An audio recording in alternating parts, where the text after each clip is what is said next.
దయచేసి మీ ద్వారా of course మీరు కూడా 2 సార్లు నేమ్ చేసిండ్రు. ఒక మంత్రిని స్పీకర్ గారు నేమ్ చేసే పరిస్థితి వచ్చిందంటేనే ఆ మంత్రి అవమానంగా ఫీల్ కావాలి. ఎందుకంటే ఎలియా మినిస్టర్ పోయి పక్కన కూర్చొని అంగిబట్టి గుంజినా కూర్చుంటలేడు ఆయన పరిస్థితి అది. అయితే విషయం ఏంటంటే ఆయన ఇందాక ఎలియా మినిస్టర్ గారు డైరెక్ట్గా ఎవరి మీద ఆరోపణలు చేయొద్దని రూల్ బుక్ తెచ్చి చూపించాడు. ఇప్పుడు మంత్రి గారు లేచి కాళేశ్వరం కమిషను హరీష్ రావు అని చెప్పి మరి నా మీద ఆరోపణలు చేసిండు కదా. శుద్ధులు నాకే చెప్పడం కాదు, శుద్ధులు అందరికీ చెప్పడం కూడా శ్రీధర్ బాబు గారు నేర్చుకోవాలి.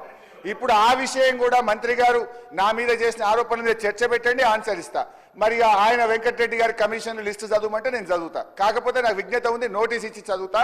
దయచేసి వారు మాట్లాడినటువంటి అన్ని వ్యాఖ్యలు, ప్రశ్నకు సంబంధం లేని వ్యాఖ్యలన్నీ కూడా సభ రికార్డుల నుంచి తొలగించాలని మీ ద్వారా కోరుతున్నా. శ్రీధర్ బాబు గారు మా గురించే లేచి చెప్పడం కాదు, మీ మంత్రులు మీ సభ్యులు తప్పు చేసినప్పుడు కూడా మీరు లేచి చెప్పడం మీ బాధ్యత. దానికి ఒక్కటే సమాధానం చెప్ప ఆయన ప్రతిపక్ష నాయకుడు మాట్లాడేవాడిని. ఈ పిల్లలతో ఏం మాట్లాడతాను సార్? ఈ పిల్లలతో మేమే మాట్లాడు సార్. నేను ఒకటే సార్ ఆయన ఒక మాట అన్నాడు, కాళేశ్వరం కమిషన్ హరీష్ రావు అని ఒప్పుకుంటున్నా. నేను ఎక్కడన్నా కమిషన్ ₹1 తీసుకున్నట్టు నువ్వు బినామీ నారాయణ స్కూల్స్ కొన్నావా, కాళేశ్వరం కొన్నావా, కమిషన్ తిన్నావా ప్రూవ్ చేస్తున్నావు. నా మీద ₹1 నా రాజకీయ జీవితంలో రెడీ కాదు. ఇప్పుడు పోదాం, అబ్జెక్ట్ చేయండి. అరే నువ్వు చిన్న మావజాటు అల్లునిగా 10,000 కోట్లు దోచుకున్న దొంగ. వీళ్ళు మాట్లాడు అధ్యక్ష గురించి నా మీద.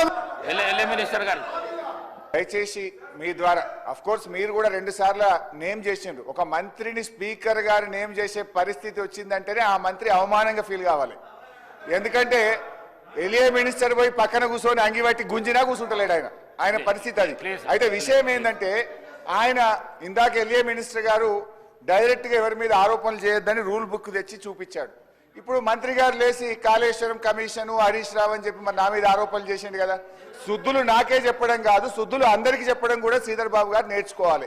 ఇప్పుడు ఆ విషయం కూడా మంత్రి గారు నా మీద చేసిన ఆరోపణల మీద చర్చ పెట్టండి, ఆన్సర్ ఇస్తా. మరి ఆయన వెంకటరెడ్డి గారి కమిషన్ లిస్టు చదవమంటే నేను చదువుతా. కాకపోతే నాకు విజ్ఞత ఉంది, నోటీస్ ఇచ్చి చదువుతా.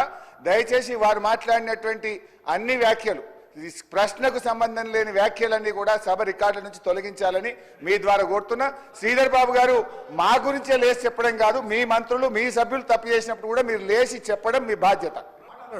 దానికి ఒక్కటే సమాధానం చెప్ప ఆయన ప్రతిపక్ష నాయకుడు మాట్లాడేవాడిని. ఈ పిల్లలతో ఏం మాట్లాడతాను సార్? ఈ పిల్లలతో మేమే మాట్లాడు సార్. నేను ఒకటే సార్ ఆయన ఒక మాట అన్నాడు, కాళేశ్వరం కమిషన్ హరీష్ రావు అని ఒప్పుకుంటున్నా. నేను ఎక్కడన్నా కమిషన్ ₹1 తీసుకున్నట్టు నువ్వు బినామీ నారాయణ స్కూల్స్ కొన్నావా, కాళేశ్వరం కొన్నావా, కమిషన్ తిన్నావా ప్రూవ్ చేస్తున్నావు. నా మీద ₹1 నా రాజకీయ జీవితంలో రెడీ కాదు. ఇప్పుడు పోదాం, అబ్జెక్ట్ చేయండి. అరే నువ్వు చిన్న మావజాటు అల్లునిగా 10,000 కోట్లు దోచుకున్న దొంగ. వీళ్ళు మాట్లాడు అధ్యక్ష గురించి నా మీద. మినిస్టర్ గారు